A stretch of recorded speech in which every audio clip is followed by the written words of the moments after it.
When you're dealing with nanotechnology, a lot of really strange things all of a sudden seem possible or even natural. For the time being, we're trying to avoid calling it invisibility. In the future, I think we can envision a type of product that you could legitimately call invisibility, but I think you're going to see that there are certain distortions in the light that make it roughly visible, so we're calling it cloaking right now. Visible light, the wavelength of visible light is on the order of nanometers.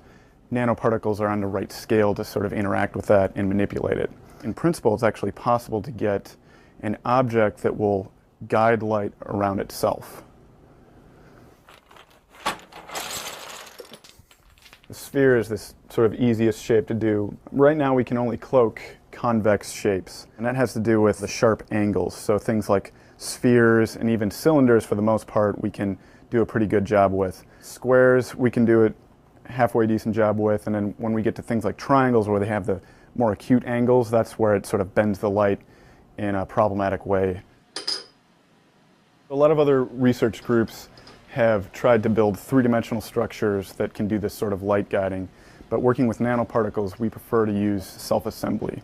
And in turn, we prefer to use liquids because as the liquid dries, the particles can come together in a particular way. So by controlling the structure of the particles, we can control how they come together. Go ahead.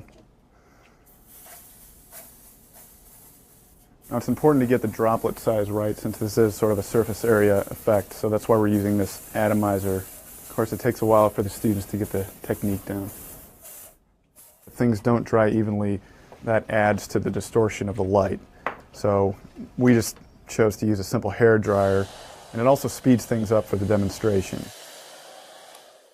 So what future uses do we envision for this paint? I mean, of course, beyond the general novelty of being able to move about undetected, I think there are going to be a lot of applications for this. So, of course, the military is very involved. Invisible buildings and invisible vehicles. We provide new ideas, and it's society that decides, how new technologies will be used. Because, of course, we envision this being used on the skin. We want everything to be safe. If this stuff gets onto the wrong hands, reverse engineered by people who wish to do harm. I mean, it sounds like a movie or something, but that's the kind of thing I think that keeps me up at night a little bit. Well, basically, the words would be too great to say teleportation, but in a way, the broken key has disappeared from the current location and it showed up in a different ion chamber